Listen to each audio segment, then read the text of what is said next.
Jinnie Lee is the founder of Change Navigators.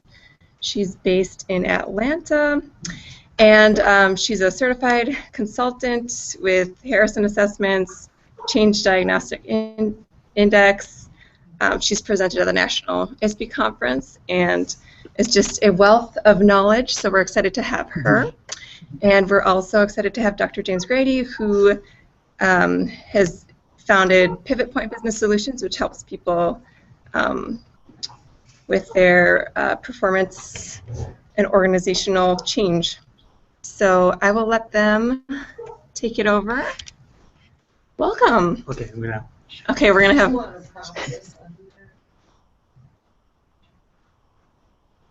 All right, you guys are up. Okay. This is Jinnie. Hi, everybody. Nice to see you all.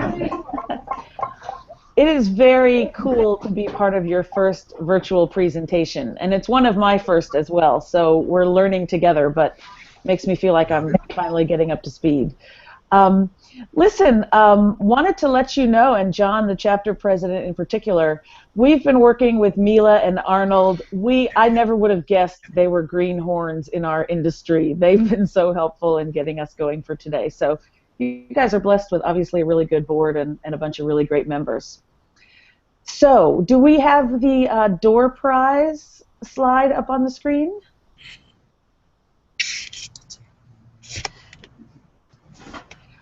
We're getting it there. Oh, okay. Well, listen, for those of you in the room, if you brought business cards, Dr. Grady, Jim, say hi. Hey there. How are you? Dr. Grady would like to gift two of you with a door prize of the book from his consultancy, Pivot Point. So please do pass up your business card. In fact, if you would like to wait, you can do it either way, either right now or pass it up at the end with any questions you may want some follow-up on. We will be sure to get back to you on those as well as draw two lucky winners. We could just use our name tag. You can do that as well. Oh, that's a good idea. Great. Yeah. So now we should just be on the title slide, Arnold. Yeah, try to hide those. Go fast. And there's more people in the room, Jinnie. It kind of is a U shape here, so yes. You only see us, but there's more. I heard that, and we've got about 13 to 15, right? Yeah. And I also want to say another public hello to Sue Merkins. I met her at last year's conference where Jim and I also presented together, and I believe she's the reason that we're with you today. So thanks for the vote of confidence by inviting us to come speak with this room. So we're here to talk. I couldn't help approach you afterward. Well, that was great. I'm glad we have a connection, and I look forward to seeing you again in San Antonio, and hopefully some other of you, because it would be great to meet everybody in person if we get a chance.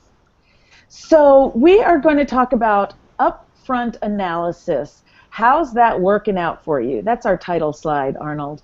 And this presentation came about because I have had the pleasure to work with Dr. Grady and his daughter, whose name is also Dr. Grady, Dr. Victoria Grady. She developed this really cool data analytics tool that helps organizations gather information that can help them in their change management projects. And as a practitioner, it really struck me as kind of exciting because I think the analysis phase, from my experience, is something that as practitioners we often face some barriers to doing well, and I think this tool can help us overcome those barriers in a variety of ways, as well as offer some other benefits. So the Gradys and I got together, and we wanted to just present this food for thought for you. So Arnold, if you would forward to the next slide, I would like for Jim to have a minute to say his welcome and let us know what he wants to share about himself. Well, this is my first virtual presentation. I've participated in a couple of online classes, but most of that stuff was pre-recorded, so I have to be careful not to scratch my nose too much in front of y'all while the presentation's going on.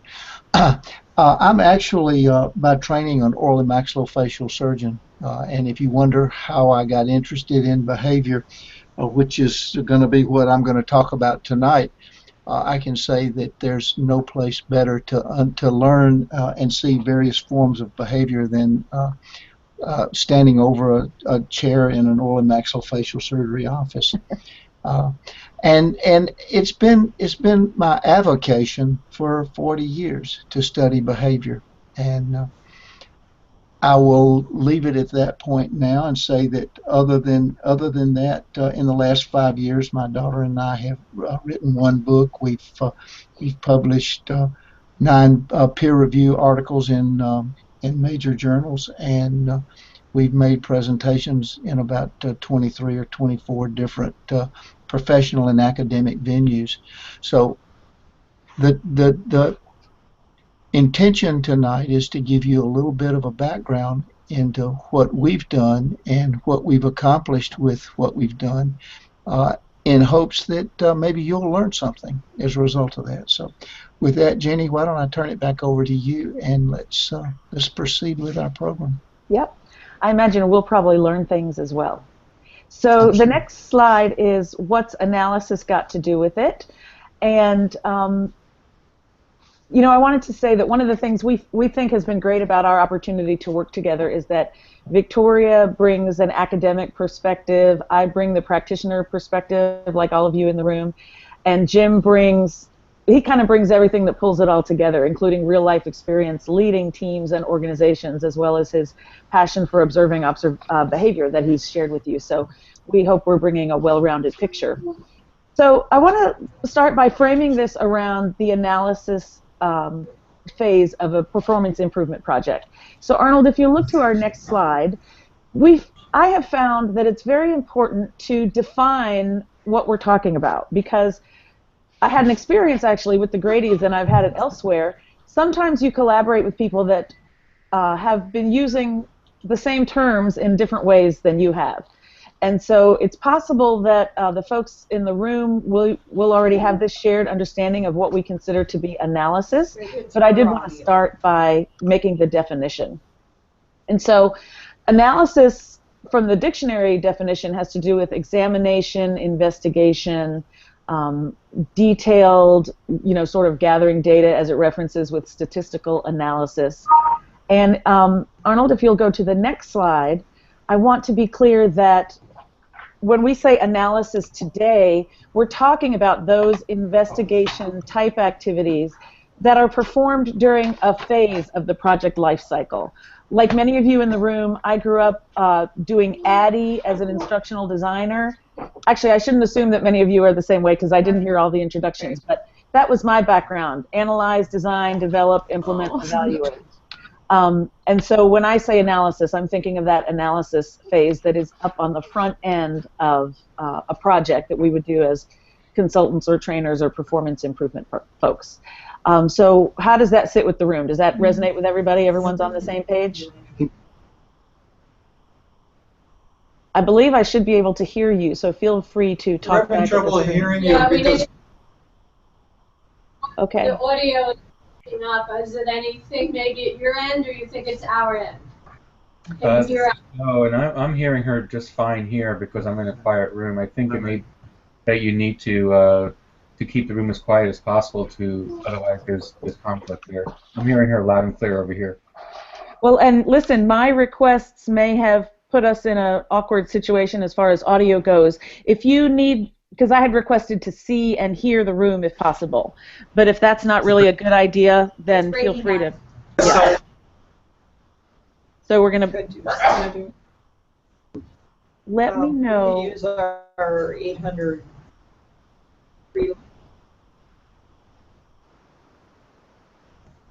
I'm gonna hang tight until y'all. Figure out.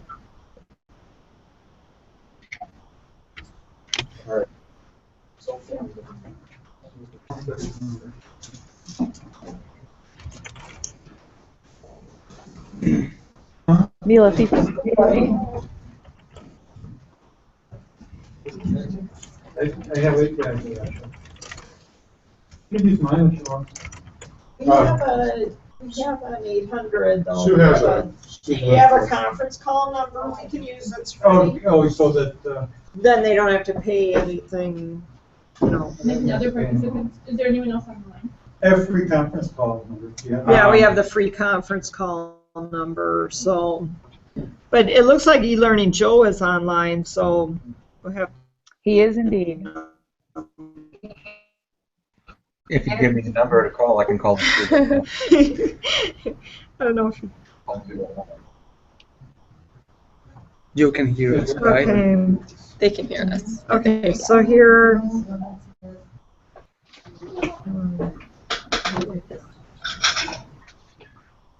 What's the connection? Because the other participants. I'm standing by, cell phone in hand, so. Actually, let me just write it down. Can I just write it down? So, We knew through our voice that 1, 2, 4, 3. No, what we think is the connection. The Wi-Fi is The virus. breaking up. Wi-Fi is not fast. 712. It is. 712-432 1500. Yes, It's a that, free deal. So, and then they enter access code 627079 pound.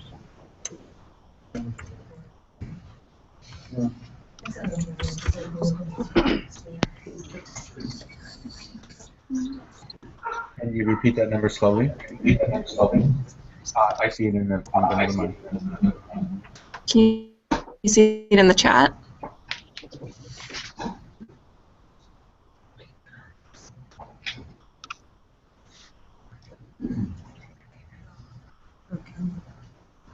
So we just 7079 stars.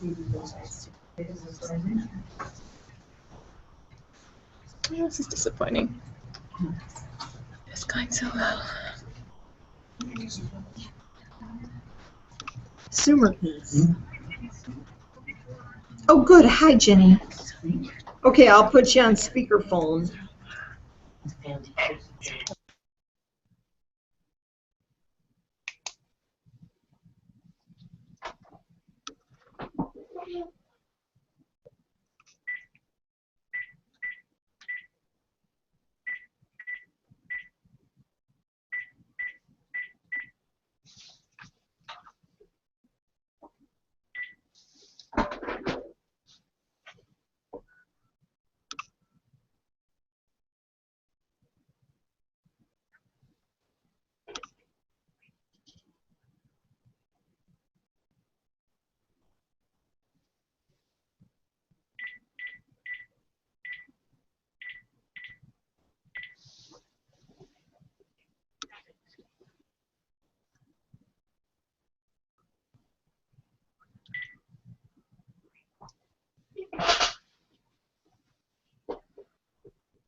I have.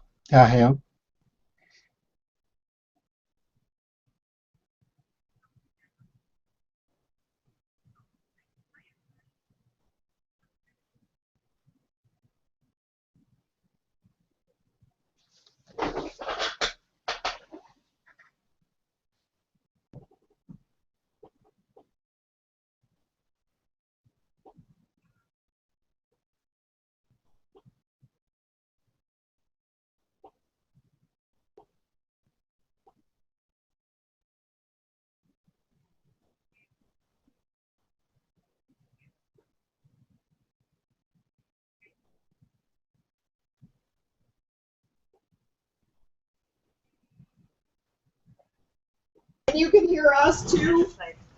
Can you hear us? Yeah, I can hear you. Okay, great. We are back in business. Thank God. One small step for man. Well, tell me guys, I understand you didn't hear me much during the first couple of slides, but is everyone on the same page about what we mean when we're talking about analysis, having seen the slides? Yeah. Even if not, hearing my melodious voice? We did Yeah. hear you a little bit about talking about the. Yeah. Okay. So I wanted to start by engaging everybody in the room with a conversation about analysis. And although it's called analysis paralysis, that's our next slide, Arnold. I just wanted to have a discussion, and I may let Neela facilitate this either with the whole group as one large room or have you guys break into pairs. But I come at this topic from a bit of a, I don't want to call it a bias, but in my experience, there have been some barriers to performing analysis on different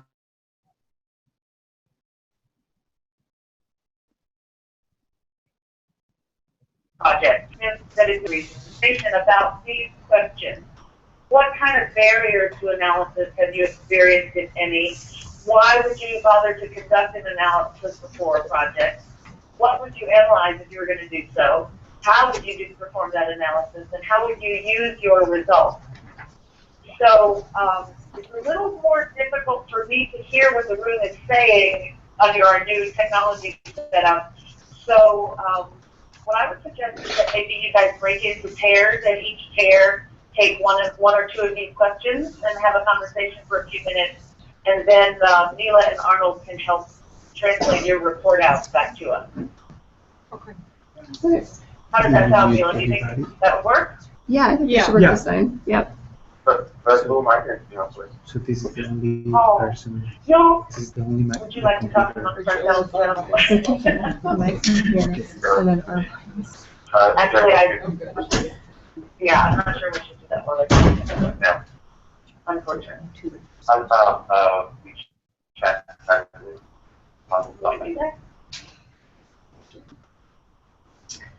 Maybe. All right. So do you want to just go ahead and? So they do the first question, Or we'll do the clear? second. Yeah, why don't we do that? 1, 2, 3, yeah. Barriers, 1, 2. Oh, we do why. Yeah. We'll do why. Oh, yeah. Yes. Oh, it's not super. You guys do what?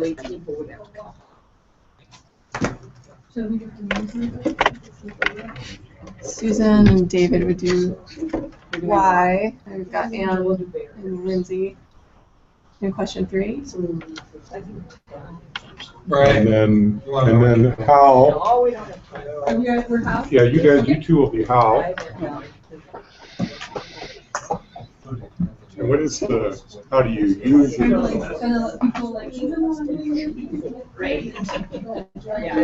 Okay, yeah, let's do that. Yeah. Because I think it's, so we are Well, first of all, this is They're not, no. So maybe the why is fast enough. Yeah.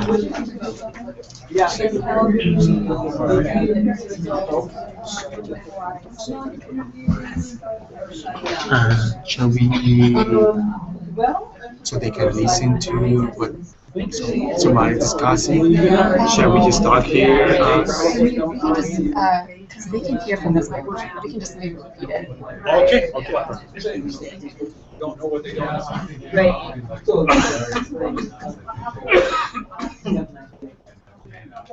So, but the first part is usually you want to get out there. Oh, they're chatting. Right. Needing that sort of rules. So I was trying to figure out what the lines look like. But it's ready to next question. What should you do? But anyway,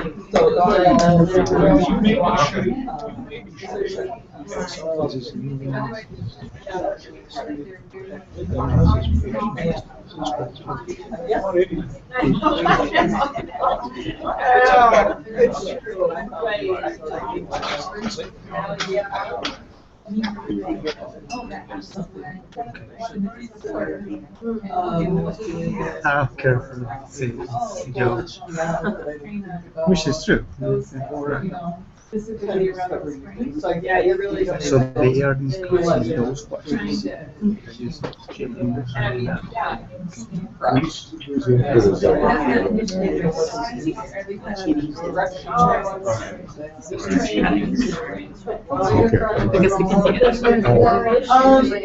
So this show.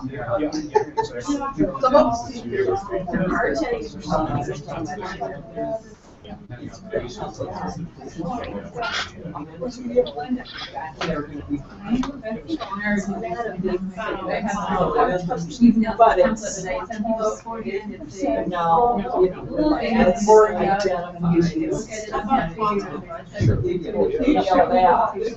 yes, if we're trained, but we're not going to solve it.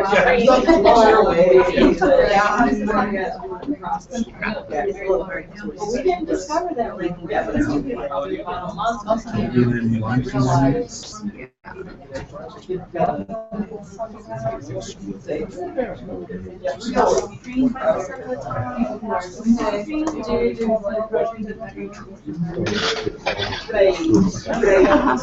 And it has business results. one installed that Right.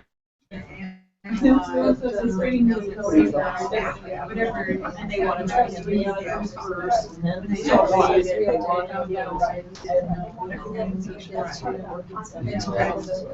you want to go back?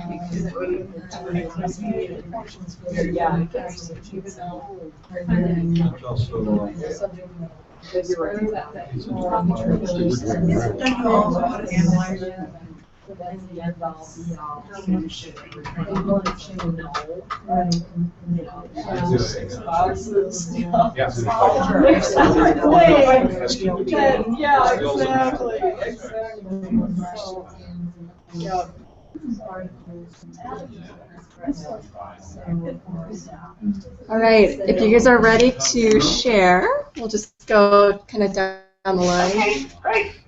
Just going to ask about that. So we'll start with. So what I was, go ahead. Is that correct? Should I go on? Go ahead. Yeah. I would like to hear what some of your conversations were. So if we could pull up just the title of the next slide and have the room share what were the barriers that you have experienced that may have prevented you from performing analysis, or you may have had to argue to overcome those barriers so that you could perform analysis.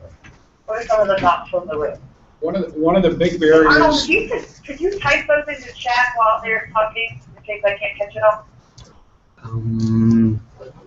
One of the major barriers is people who think they know what the target is, but in fact they don't, and they don't know what they don't know. Yes. Very true. Thank you for that contribution.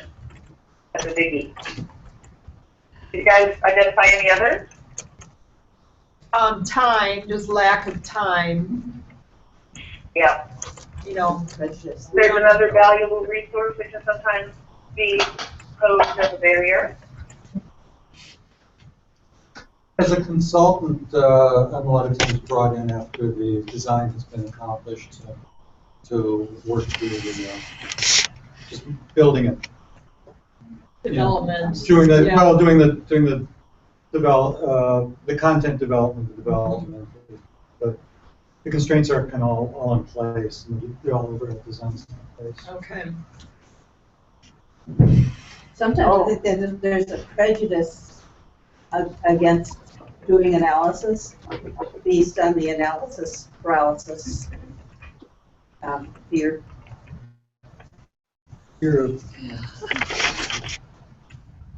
For management support, the lack of funding. I think you guys can see the chat screen, and e-learning and Joe has put up something that's an interesting food for thought. Rush analysis results are scandalous. Analyze too slowly, results are unholy.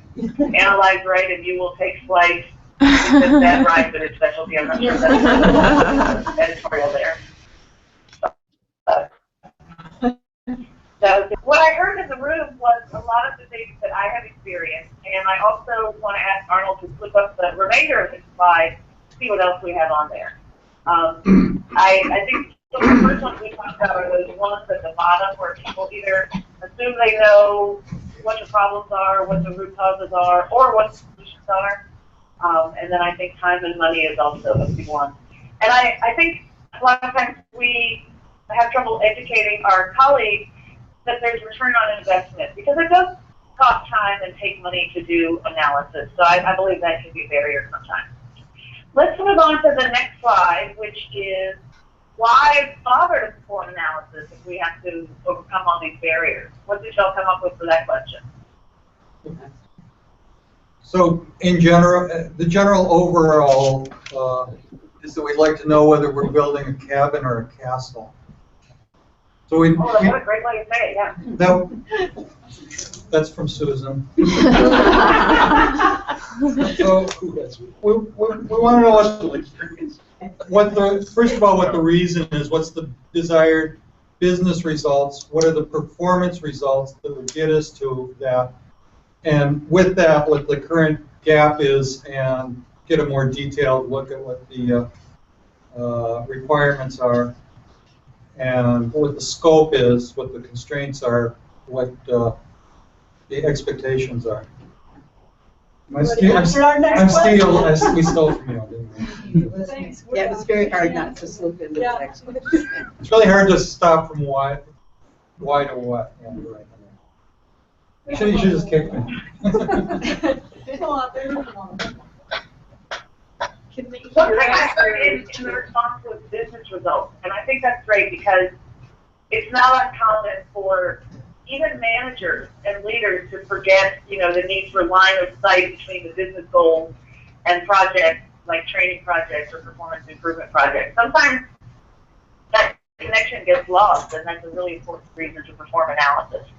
Let's put up the next slide, which just some of the reasons that I could think of to why we bothered to perform analysis.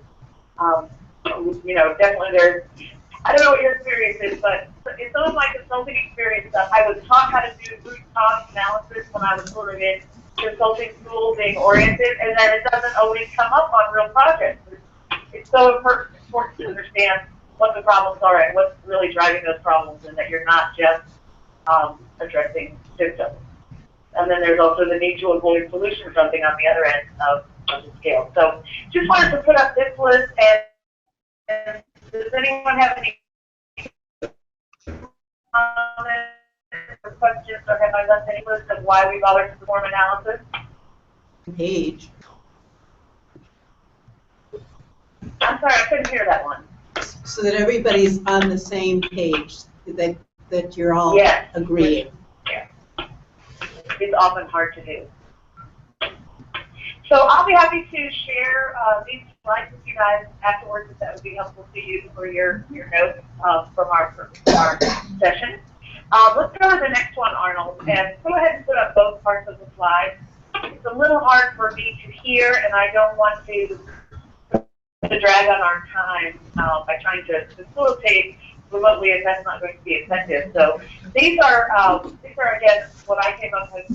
What is useful to analyze depending on what your situation is. And so once again, I invite you guys to read that slide. Let me know if you have any comments or questions or edits to this list. Have we missed anything here? That was pretty much what we talked about in our group. Very much what we were talking about, what we need to analyze: the audience, strengths, content, all those things are mixed up in there. The only thing I think is missing is you need to analyze what you need to train. You know what? I didn't hear that, so let me ask one of my buddies to type that into chat for me. Analyze if we need to train. If training is needed. Oh, right. Whether or not the solution is a training solution. That's what you need to do. As a consultant and external consultant, but I think it'd be true internally, is that you want to analyze who your stakeholders are, because ultimately they're going to be deciding whether your project's a success or not. And I think that you really got to That's a good catch. figure out who the main deciders are going to be, and really make sure that you're being attentive to their needs. So that's kind of a customer service sort of part of the job. I like that. And another reason to do that is so you know who can help you be your champions, who are your communication channels. And if you don't get that information up front, you might have trouble having a good, strong communication plan for your project. Well, and the analysis allows you to get introduced to who those stakeholders are. If you're not doing analysis, you don't do that relationship. You got to do the relationship with them before you can even get started. So that helps with the relationship. Yeah, that's a good one too, relationships. There's a Let me go to the next one. What, before we go on, So, one of the things I think is important to describe early on, and I believe this spoke in the one section as well, I think it's intrinsic to, can you go back that slide again?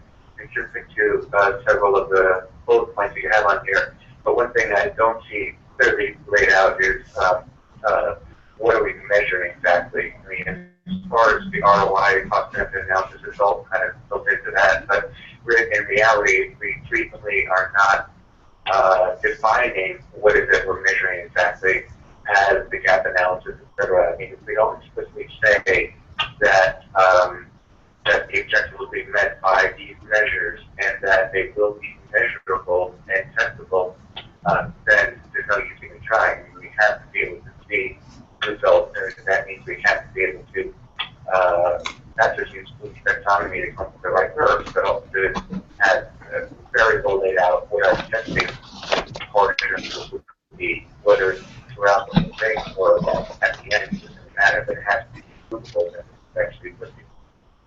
Right. Excellent. There's a couple that what I think I about would that, add. Joe, is there's a need to understand what your performance and what learning objectives are. But what I hear you saying is analyze the landscape for what's the data and what's the metrics that we can use as part of our evaluation and monitoring plan going forward. Did I understand that correctly?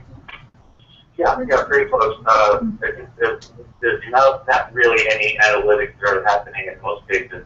And the only way to do proper analytics on any learning course is, or any training really, is to build in the proper measuring tools to begin with. So without knowing what we're measuring, how the heck do we do it kind of right now? That's what we're not beginning now, but at the very end. After all, the team things are working with. Yeah. Yeah, thank you. Thank you for bringing up one of our key words, which is the analytics, very shortly. So let's look at the next one, which is how to analyze. And we'll just put up the whole list and see what the room has to say about my list. I'm sure there's stuff to add. And actually, I'm taking notes, so if I I'm writing down, what's the reaction to this list of how to perform analysis? What have I forgotten? Ask questions. Lots of questions. Yeah. You know what? It's hard for me to hear what you're saying, so I'm assuming you're saying it's a fabulous list. No editor. He said ask questions. Well, somebody capture them for me if there's something I need to update. But in this time, in my experience, you see this in all the things. Sometimes our sponsors and clients, they don't want to give us some of the time and money and energy and bandwidth to do that. But there's a lot of reason to collect good data, and that's part of what we're going to get into. I think we have one more slide about analysis. You can go ahead and pop that up. Yeah, there you go. So this is sort of the back end to the question that says why bother to do analysis. These are some of the things you can do with it. I imagine that you may have some edits to this list, and I look forward to somebody capturing those. And go ahead and share them with the room, and hopefully someone can capture them for me as well. Is there anything you do with your results that I have not listed up here? You may have to change your direction depending on your analysis. You may have to change some of your plans based on. Yeah, that's true. Or your design if it's that kind of a project. Or drop the project. Yeah, like sometimes you want to do that after analysis. One of the things What did someone say right before that? I was just trying to say that I usually find that the results of the analysis are immediately incorporated into the design as well, and then we build on that. So anything that's decided upon the analysis, was then controlled as going in. And that means that the analysis document ends up as part of the design document as well, where all the global decisions are made. So we'll go into this, I think, immediately as well. That's true. So we can do it a lot of times almost like a template. Just build on it sometimes. Those are great contributions, and it's making me laugh that I forgot the keyword design. It does inform into your design. So let's move forward. So, e-learning Joe, perhaps because he is e-learning Joe, he said the magic word, which is analytics. And I wanted to talk a little bit about analytics because this is a booming field that can help us perform analysis faster, better, cheaper. And one of my pet topics is I really wish for HR type consultants like ourselves, internal or external, talking about everybody in this performance improvement type field. I think it's so important for us to have a seat at the table, and that doesn't always happen. And I think leveraging the availability of analytics that relates to our work can help us, come with some harder data than we traditionally have had, and that will be a benefit to get us involved with the decision makers. So let's move on to the next slide. This is starting again with the definition because it's good to all be on the same page.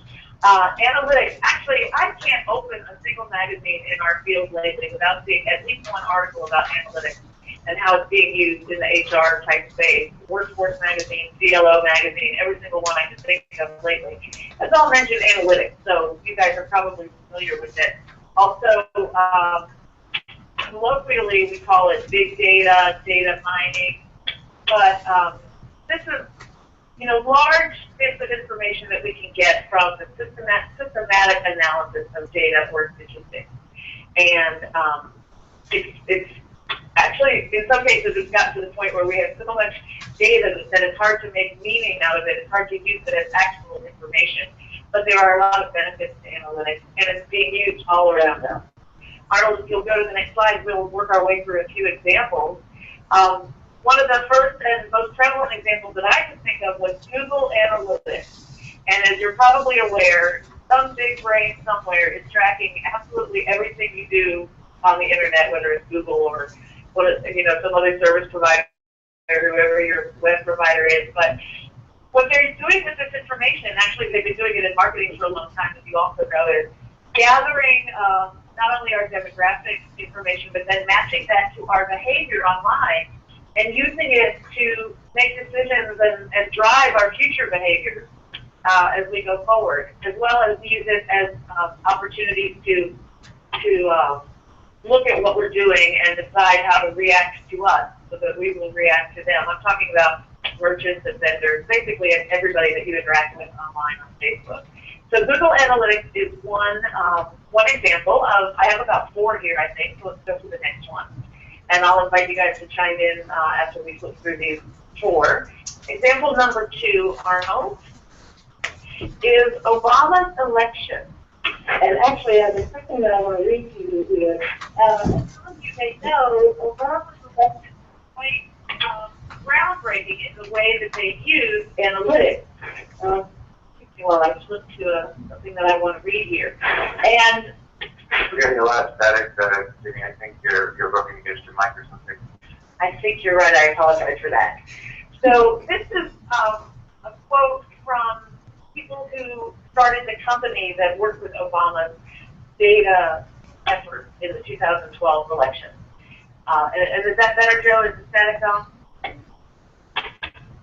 It says, our company was born in a large back room of the Obama 2012 re-election headquarters.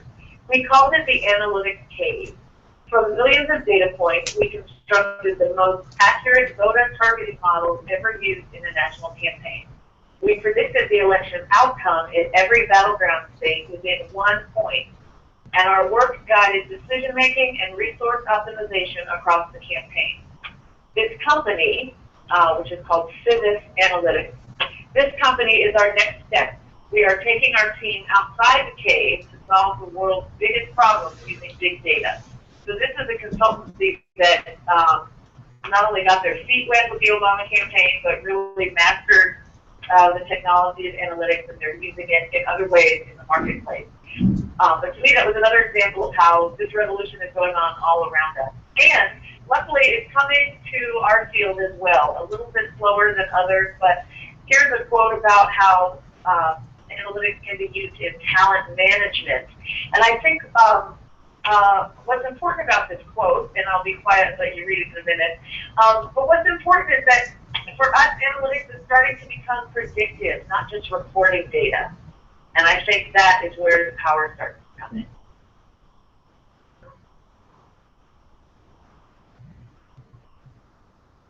Arnold, let's go to thank you, the last one. Does anyone know what this slide is referencing? It's just a Moneyball. Moneyball.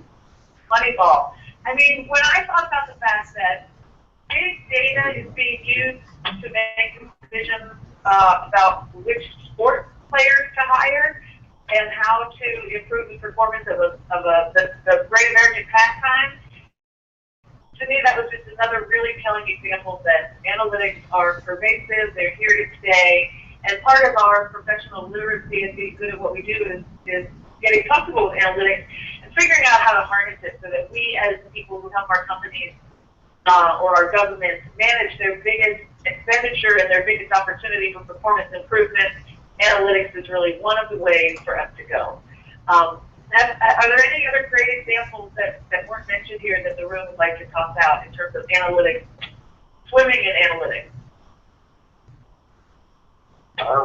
Referring back to the Obama election, Nate Silver became very famous during that election. He was the guy who worked for, what was that, New York Times, perhaps, I forget.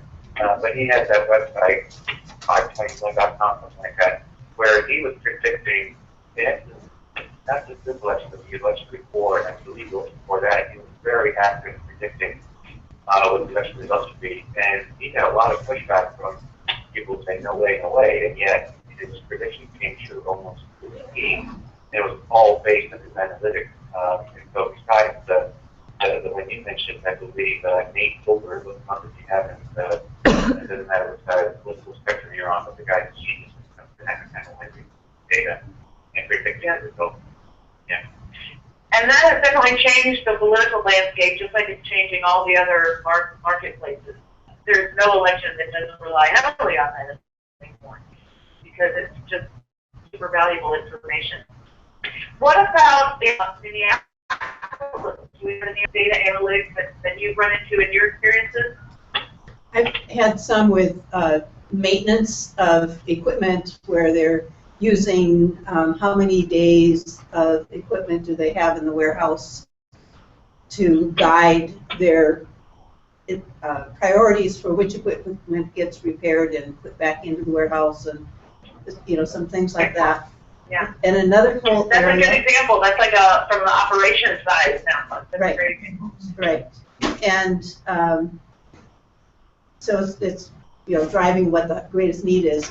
And then another area, the whole business analysis field that sometimes creates these use cases can become an invaluable tool with a lot of data included in them to guide the training development for software. They usually happen in a software environment if you're putting in a whole ERP solution. So some of that analysis that has happened, we can benefit from. Yeah. Excellent. Thank you. So it's very pervasive, and we're glad to be sort of getting some opportunities to use it. So Arnold, let's see what the next slide is. I found this very interesting. This is the talent analytics maturity model. Burson is kind of a think tank owned by Deloitte. If you're not familiar with it yet, I'm not very familiar with it, but I've seen some really interesting, pieces of information from there. And what this is showing is something that I think is so true in our field. We have been proud of ourselves for too long for reporting strictly operational data, count and cost, and how many people have been through a course, as opposed to how we're really impacting performance. Now there are obviously other evaluations that we do, further on the line after training has been implemented to see how people are changing their behaviors and their performance.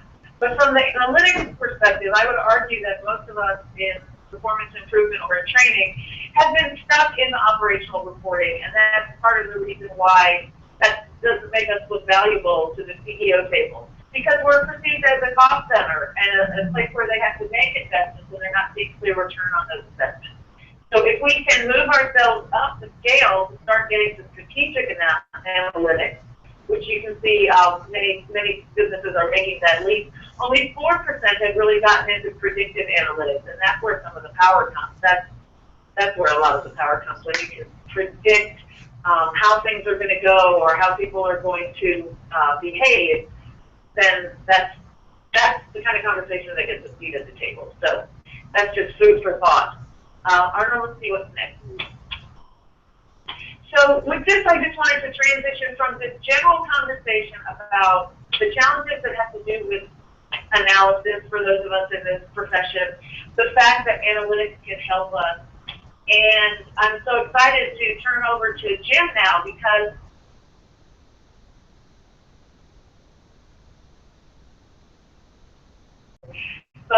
this tool offers, he and his daughter Victoria are very familiar with Choose Better Cheaper by harnessing the power of analytics. And so the three things that stand out for me about the tool he's going to present to you is, number one, it's a way for us to capture quantitative data, which is numbers.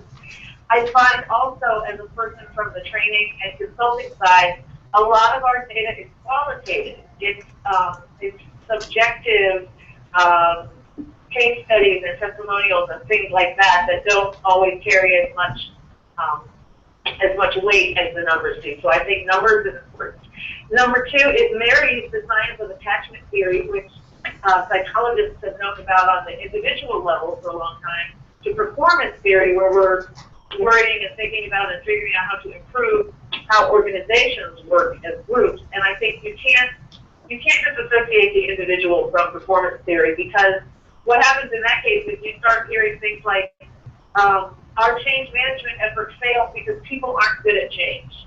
That's one of my pet peeves. If that's not blaming the victim, I don't know what it is. So it's time to start, getting information about the individuals that can help them deal with changes, and I believe that's what the tool does. And thirdly, we're starting to get into predictive functionality with this tool for, a space that it's been hard to be predictive because individuals and humans are unpredictable. So this data, I think, is going to be very valuable to those of us who need to make decisions based on what we can find out before we start projects. So, Jim, I turn it over to you, and I know everyone's going to really enjoy seeing what we've got here. First of all, am I coming through? Yep. Yes. You can speak up more. A little louder, please. Sure. Thank you. I'll try to talk a little louder. Arnold, let me ask you this, Mila.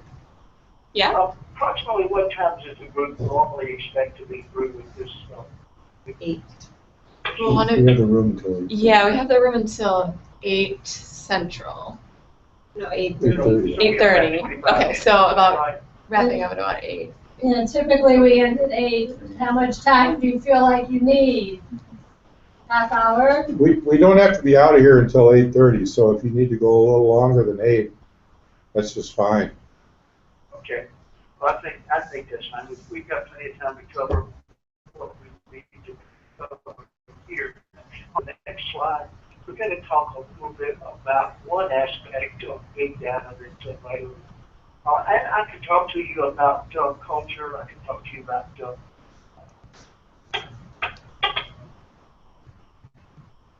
bullying. I could talk to you about engagement.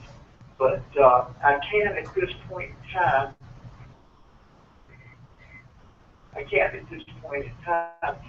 What I prefer to talk to you about at this point in time is about change. So let me ask you to advance to this slide, Arnold, and I'd like to ask the crowd what do the things that you see on the screen have to do with organizational change? Anybody have a clue? Castaway. Yeah. The movie. Oh, there was a change in the volleyball. Can you hit the page down on the next slide? The oceans are rising so that that island's gonna go away. And it's gonna Does everybody know what this slide is?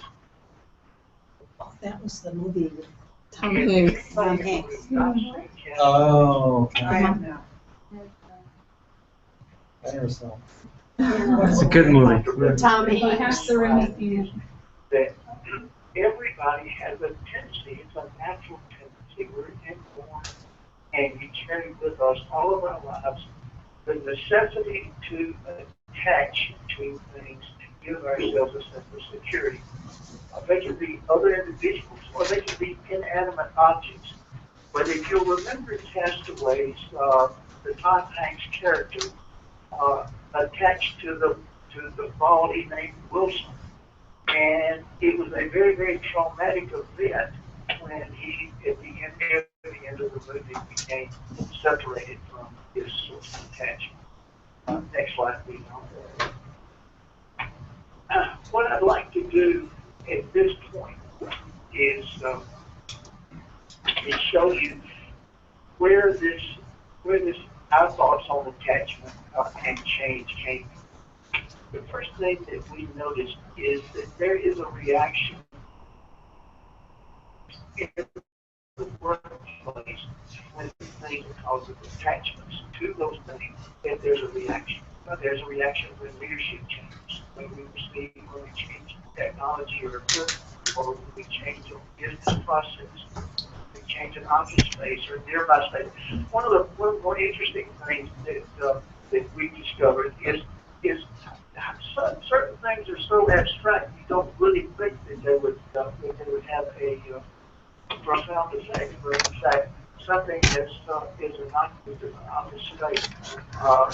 My daughter tells a story of a business that it functioned very well and very successfully with an open cubicle concept.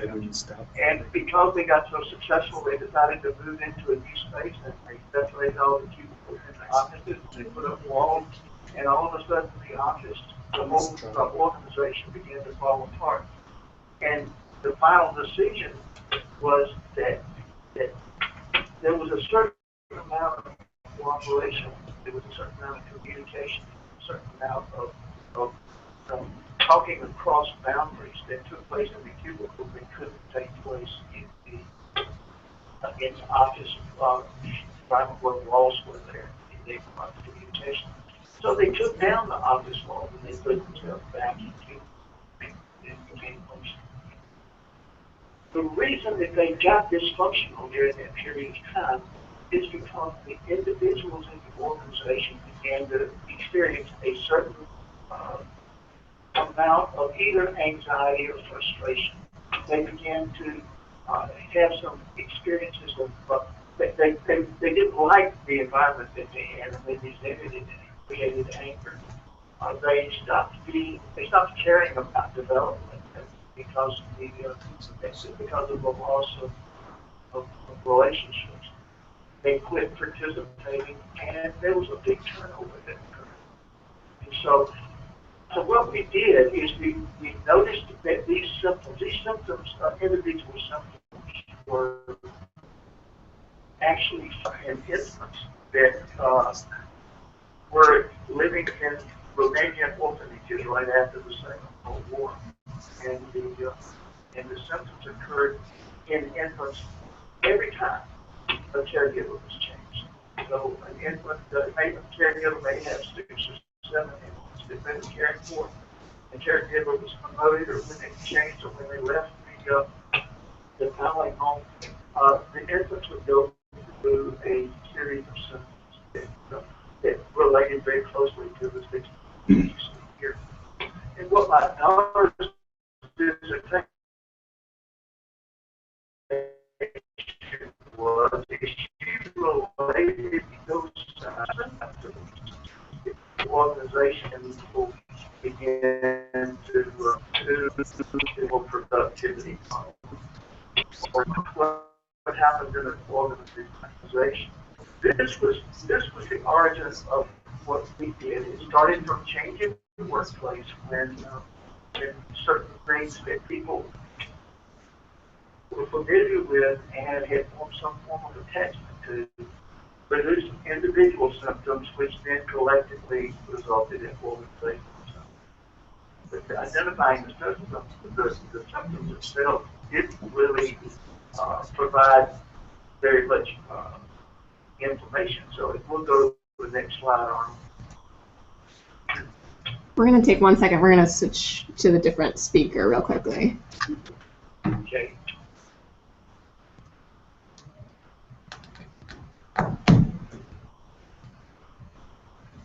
All right. Can you ask him Can you just say something? Can you say something? I'll just test the audio. Is he talking? He's on. I don't think anybody's talking. Can you hear us? Can you continue? Well, can we go to the next slide? How do you?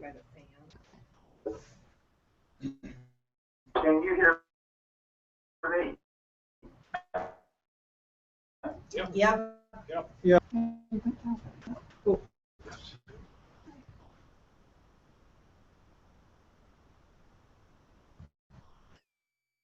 Yes, go ahead. Next slide. We forwarded it. I'm still waiting to try to go to the next slide. Go to the next slide. It is. It's, I'm sorry, I can't it's hear delayed. what the explanation is. On the internet. Oh, okay.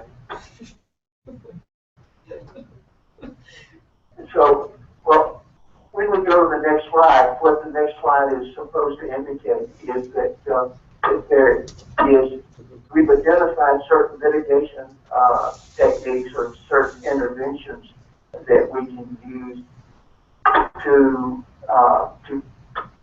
redirect some of the reduction in morale to in a more positive direction. And we say that these efforts can come from leadership and certain techniques and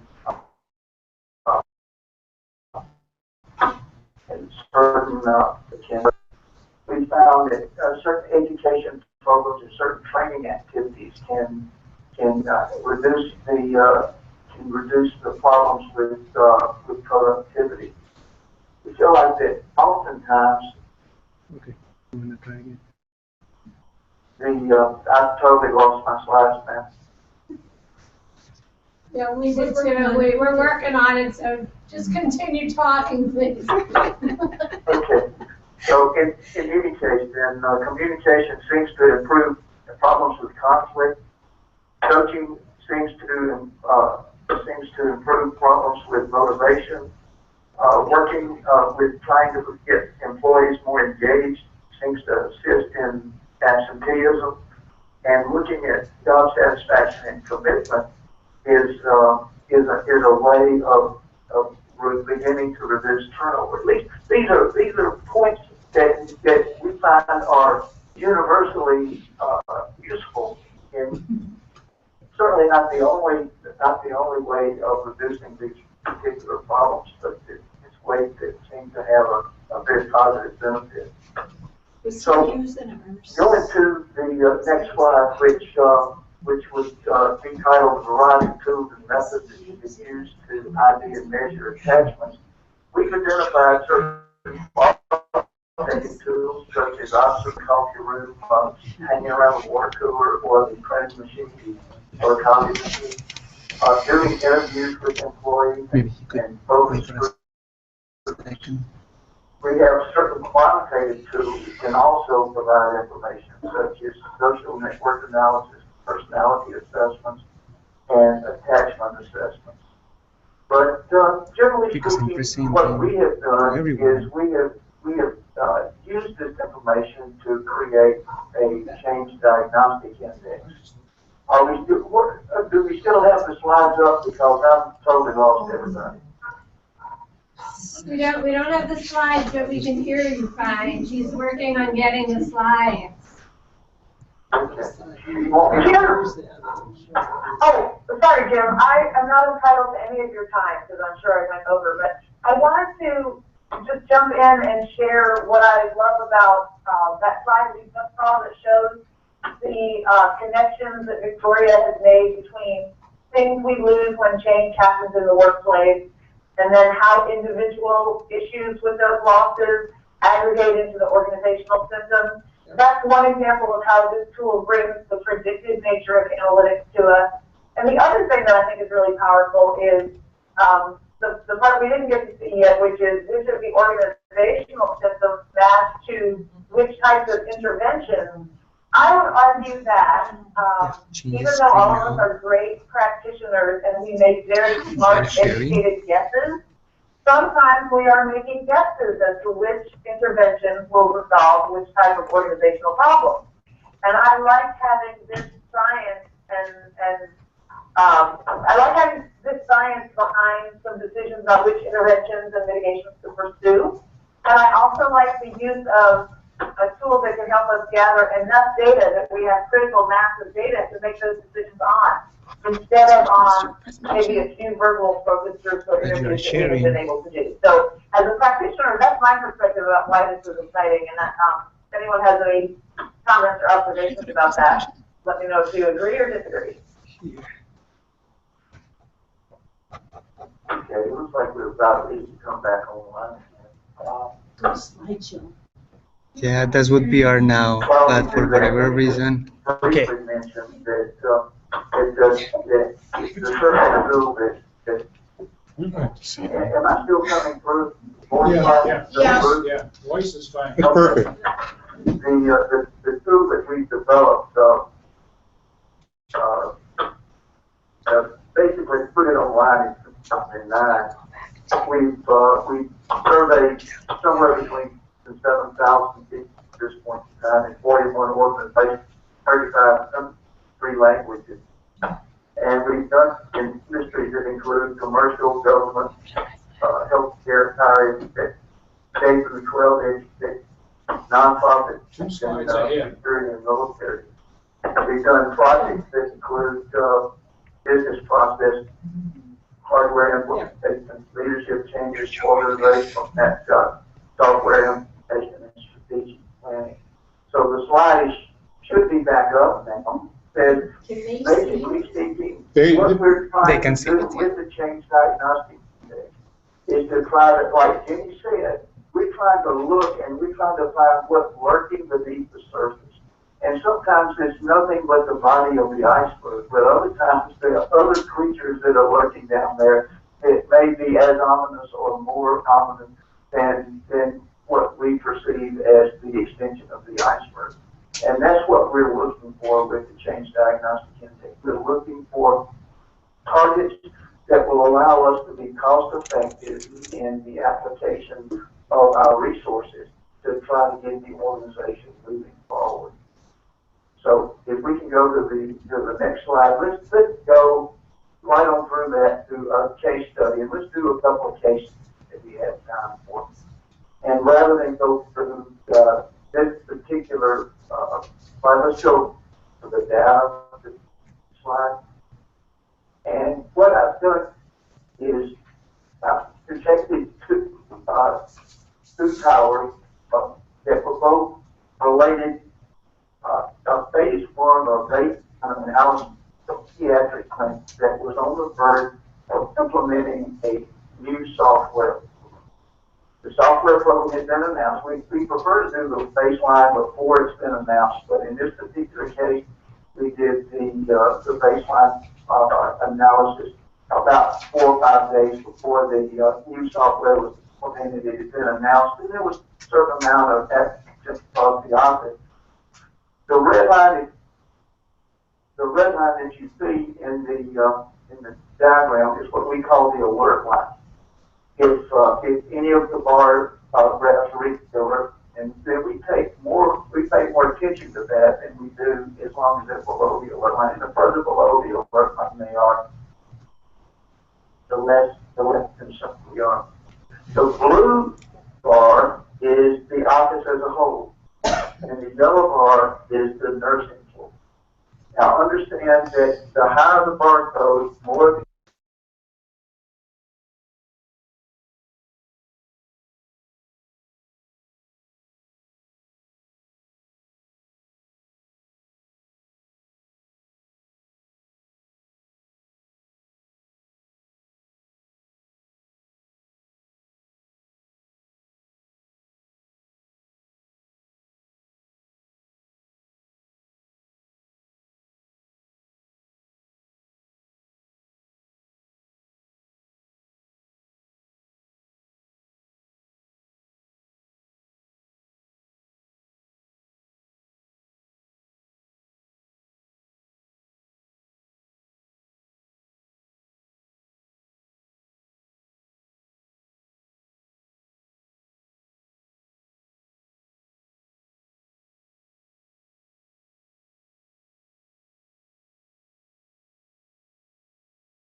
it gave us a target. So we went to the nurses and we said, what's going on?